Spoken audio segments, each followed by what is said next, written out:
नमस्कार दोस्तों, आप सभी का स्वागत है आपके अपने YouTube चैनल ज्ञान स्टडी एलएमपी पर। दोस्तों आज हम सामान्य ज्ञान में जीके के प्रश्न करने वाले हैं और इसमें दोस्तों आज हम इतिहास के प्रश्न करेंगे। और इसमें दोस्तों आज हम पढ़ेंगे भारत पर शासन, यानी भारत पर जो शासन किया है मोहम्मद गौरी से लगाकर नरेंद्र मोदी तक का जो भी शासनकाल रहा, उन सभी को इस वीडियो में हम आपके सामने आज डिस्कस करने वाले हैं। तो आइए दोस्तों आज की क्लास शुरू करते हैं। क्लास शुरू करने से पहले अगर दोस्तों आप चैनल पर पहली बार आए हैं तो चैनल को सब्सक्राइब कर लें, साथ में बेल आइकन को अंडर प्रेस कर लें, जिससे डेली की डेली जो हमारी क्लास होती है उसकी जानकारी आपको मिल सके। तो अब दोस्तों आइए आज की क्लास शुरू करते हैं। इंडियन रूलर्स इसमें हम दोस्तों पढ़ने वाले हैं और सबसे पहले दोस्तों हम गुलाम वंश जो भारत में आया, तो गुलाम वंश के बारे में हम सबसे पहले पढ़ेंगे। तो गुलाम वंश की स्थापना मोहम्मद गौरी ने की। 1193 से मोहम्मद गौरी भारत पर शासन कर रहे थे। वैसे तो 1175 में इन्होंने भारत पर पहला आक्रमण किया था, लेकिन पूरा शासनकाल उनका 1193 से शुरू हुआ। उसके बाद दोस्तों आते हैं कुतुबुद्दीन ऐबक। इनका शासनकाल शुरू होता है 1206 ईस्वी से। और उसके बाद आराम शाह आते हैं, इनका शासनकाल होता है 1210 से। और उसके बाद दोस्तों इल्तुतमिश आते हैं जिनका शासनकाल 1211 ईस्वी से शुरू होता है। उसके बाद रुकनुद्दीन फिरोज शाह आते हैं, इनका 1236 ईस्वी से इनका शासनकाल शुरू होता है। और रजिया सुल्तान का भी शासनकाल 1236 से शुरू होता है। मुइजुद्दीन बहराम शाह आते हैं, इनका शासनकाल 1240। और 1242 में अलाउद्दीन मसूद शाह आते हैं, इनका शासनकाल 1242 में होता है। उसके बाद दोस्तों 1246 से शुरू होता है नसीरुद्दीन महमूद का। और गयासुद्दीन बलबन आते हैं 1266 में। उसके बाद दोस्तों 1286 में कै खुसरो आते हैं। और उसके बाद मुइजुद्दीन कैकुबाद, ये 1287 में इनका शासनकाल शुरू होता है। उसके बाद दोस्तों 1290 में शमूद्दीन कैमूर आते हैं। यहाँ पर दोस्तों गुलाम वंश 1290 में गुलाम वंश समाप्त होता है। इनका शासनकाल 97 वर्ष का रहता है। गुलाम वंश का शासनकाल 97 वर्ष का रहता है। उसके बाद दोस्तों वंश आता है खिलजी वंश। जलालुद्दीन फिरोज शाह खिलजी इस वंश के संस्थापक हैं और 1290 से इनका शासनकाल शुरू होता है, 1290 से। उसके बाद दोस्तों आते हैं अलाउद्दीन खिलजी। इनका 1296 से शासनकाल शुरू होता है अलाउद्दीन खिलजी का। उसके बाद दोस्तों 1316 ईस्वी से शहाबुद्दीन उमर शाह आते हैं और कुतुबुद्दीन मुबारक शाह 1316 में ये भी दोस्तों आते हैं। 1320 ईस्वी में नसीरुद्दीन खुसरो शाह और 1320 में ही खिलजी वंश समाप्त हो जाता है। इनका शासनकाल 30 वर्ष का इनका शासनकाल रहता है। उसके बाद दोस्तों तुगलक वंश की नींव भारत में पड़ती है और गयासुद्दीन तुगलक भारत में तुगलक वंश के संस्थापक के रूप में जाने जाते हैं। उसके बाद दोस्तों मोहम्मद बिन तुगलक आते हैं। मोहम्मद बिन तुगलक ये दूसरे थे। और उसके बाद फिरोज शाह तुगलक आते हैं। फिरोज शाह तुगलक 1351। 1388 में गयासुद्दीन तुगलक। और उसके बाद दोस्तों अबू बकर शाह आते हैं। उसके बाद दोस्तों मोहम्मद तुगलक ये तीसरे नंबर के होते हैं, और उसके बाद दोस्तों 1394 में सिकंदर शाह आते हैं। उसके बाद दोस्तों नसीरुद्दीन शाह आते हैं। उसके बाद दोस्तों नसरत शाह आते हैं 1395 में। और नसीरुद्दीन महमूद शाह आते हैं 1399 ईस्वी में। और इनकी दोबारा दोस्तों एक शासनकाल खत्म हो जाता है, उसके बाद दोबारा ये सत्ता हासिल करने में सफल रहते हैं और 1413 में दौलत शाह आते हैं। तो 1414 ईस्वी में तुगलक वंश का शासन समाप्त हो जाता है। इन्होंने कुल 94 वर्ष तक शासन किया। उसके बाद दोस्तों यहाँ से सैयद वंश की नींव पड़ती है और सैयद वंश आते हैं। सैयद वंश की स्थापना खिजर खान ने की थी 1414 ईस्वी में। और उसके बाद दोस्तों मुइजुद्दीन मुबारक शाह आते हैं, ये 1421 में। उसके बाद 1434 में महमूद शाह आते हैं। उसके बाद दोस्तों अलाउद्दीन आलम शाह आते हैं 1445 ईस्वी में।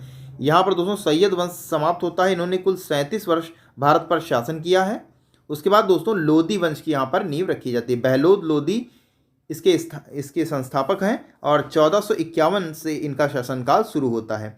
1489 में सिकंदर लोदी आते हैं और उसके बाद 1517 में इब्राहिम लोदी आते हैं। उसके बाद यहाँ पर दोस्तों 1526 में लोदी वंश समाप्त होता है। पानीपत का प्रथम युद्ध यहाँ पर होता है इब्राहिम लोदी और बाबर के बीच, और यहीं से दोस्तों मुगल वंश की नींव रखी जाती है। लोदी वंश की बात करें तो इनका शासनकाल 75 वर्ष का रहता है और यहाँ से मुगल वंश की नींव रखी जाती है। जहीरुद्दीन बाबर यहाँ पर मुगल वंश की नींव रखते हैं। 1526 ईस्वी के पानीपत के युद्ध से यहाँ पर इनकी शुरुआत होती है और उसके बाद 1530 ईस्वी में हुमायूं के पास शासनकाल आता है और यहाँ पर दोस्तों हुमायूं और शेरशाह सूरी के बीच युद्ध होता है और यहाँ पर सूरी का शासनकाल पहले यहाँ पर हम पढ़ लेते हैं, उसके बाद मुगल वंश आगे हम कंटिन्यू रखेंगे। सूरी वंश में शेरशाह सूरी 1539 में आते हैं और उसके बाद 1545 ईस्वी में इस्लाम शाह सूरी और 1552 में महमूद शाह सूरी और 1553 में इब्राहिम सूरी आते हैं। उसके बाद दोस्तों फिरोज शाह सूरी आते हैं 1554 में और 1554 में मुबारक खान सूरी। सिकंदर सूरी आते हैं, यहीं से इनका अंत होता है। हुमायूं इनको हराने के बाद दोबारा मुगल वंश का नींव रखते हैं। सूरी वंश यहाँ पर समाप्त होता है। 16 वर्षों का इनका शासनकाल होता है सूरी वंश का। उसके बाद मुगल वंश यहाँ पर पुनः प्रारंभ होता है। 1555 ईस्वी में सूरी का दोबारा गद्दी पर बैठते हैं और उसके बाद 1556 में जलालुद्दीन अकबर के पास शासनकाल आता है। शासनकाल की बागडोर जलालुद्दीन मोहम्मद संभालते हैं। उसके बाद दोस्तों जहांगीर आते हैं, जिन्हें सलीम जिनका नाम सलीम भी है, और उसके बाद शाहजहां 1628 और 1659 में औरंगजेब गद्दी पर बैठते हैं। उसके बाद दोस्तों शाह आलम 1707 में शाह आलम आते हैं। उसके बाद दोस्तों 1712 में जहादर शाह आते हैं। उसके बाद 1713 में फारूक शियार आते हैं। 1719 में रईफुद्दू राजत आते हैं और उसके बाद 1719 में दौला, 1719 में नेकू शियार आते हैं और उसके बाद 1719 में ही महमूद शाह आते हैं।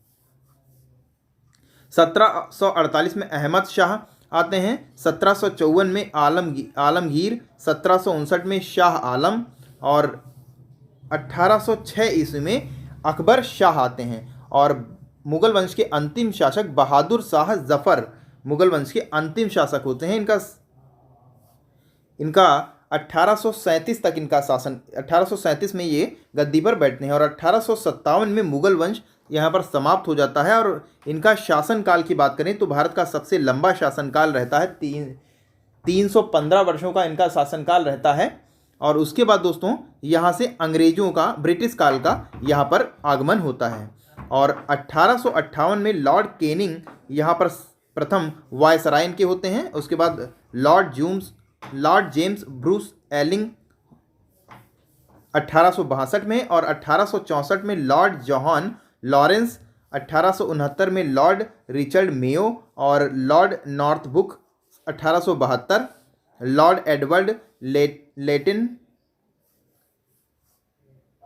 1880 में लॉर्ड जॉर्ज लॉर्ड रिपन आते हैं। लॉर्ड डफरिन 1884 और लैंसडॉन आते हैं 1888 में। लॉर्ड विक्टर ब्रूस आते हैं 1894 में और 1899 में लॉर्ड कर्जन आते हैं। उसके बाद दोस्तों लॉर्ड इल्बर्ट मिंटो मिलते हैं। उसके बाद दोस्तों लॉर्ड चार्ल्स हार्डिंग और उसके बाद लॉर्ड फेडरिक 1921 में आइजैक लॉर्ड रुक्स और उसके बाद 1926 में एडवर्ड आते हैं, लॉर्ड इरविन। और उसके बाद दोस्तों 1931 में फ्रीमैन आते हैं। लॉर्ड एलेक्जेंडर लिनलिथगो आते हैं 1936 में। 1943 में आर्किबाल्ड वेवेल आते हैं और लॉर्ड माउंट बेटन आते हैं। लॉर्ड माउंट बेटन अंग्रेजी शासनकाल के अंतिम गवर्नर होते हैं भारत की आज़ादी तक। तो यहाँ पर दोस्तों प्रश्न अक्सर पूछा जाता है, स्वतंत्र भारत का पहला गवर्नर जनरल कौन था? तो यहाँ पर लॉर्ड माउंटबेटन का नाम आता है। यहीं पर दोस्तों अगर पूछा जाता है प्रश्न, स्वतंत्र भारत के प्रथम भारतीय गवर्नर जनरल कौन थे? तो चक्रवर्ती राजगोपालाचारी का नाम आता है। ब्रिटिश राज यहाँ पर समाप्त होता है। 90 वर्ष का शासनकाल रहता है ब्रिटिश का, और आज़ाद प्राइम मिनिस्टर अब दोस्तों यहाँ से हम पढ़ने वाले हैं। तो भारत के पहले प्राइम मिनिस्टर सभी को लगभग पता होगा, जवाहरलाल नेहरू 1947 में बनाए जाते हैं। उसके बाद दोस्तों गुलजारी लाल नंदा 1964 में, और 1964 में ही लाल बहादुर शास्त्री जी आते हैं। उसके बाद दोस्तों फिर से गुलजारी लाल नंदा को एक बार फिर से प्राइम मिनिस्टर बनाया जाता है, और 1966 में इंदिरा गांधी आती हैं। उसके बाद दोस्तों मोरारजी देसाई आते हैं, और उसके बाद 1979 में चौधरी चरण सिंह, और 1980 में इंदिरा गांधी। 1984 में राजीव गांधी आते हैं, और 1989 में विश्वनाथ प्रताप सिंह आते हैं। उसके बाद 1990 में चंद्रशेखर, 1991 में पीवी नरसिम्हा राव, और 1991 में ही अटल बिहारी वाजपेयी को प्रधानमंत्री बनाया जाता है। उसके बाद दोस्तों एचडी देवगौड़ा आते हैं। आई.के. गुजराल 1997 में, और उसके बाद 1998 में अटल बिहारी वाजपेयी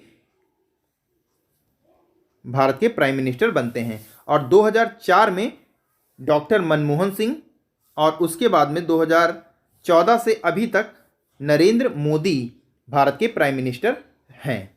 और 2024 में इसका चुनाव भी होना है, और उसके बाद यहाँ पर देखा जाएगा कि प्राइम मिनिस्टर कौन बनता है।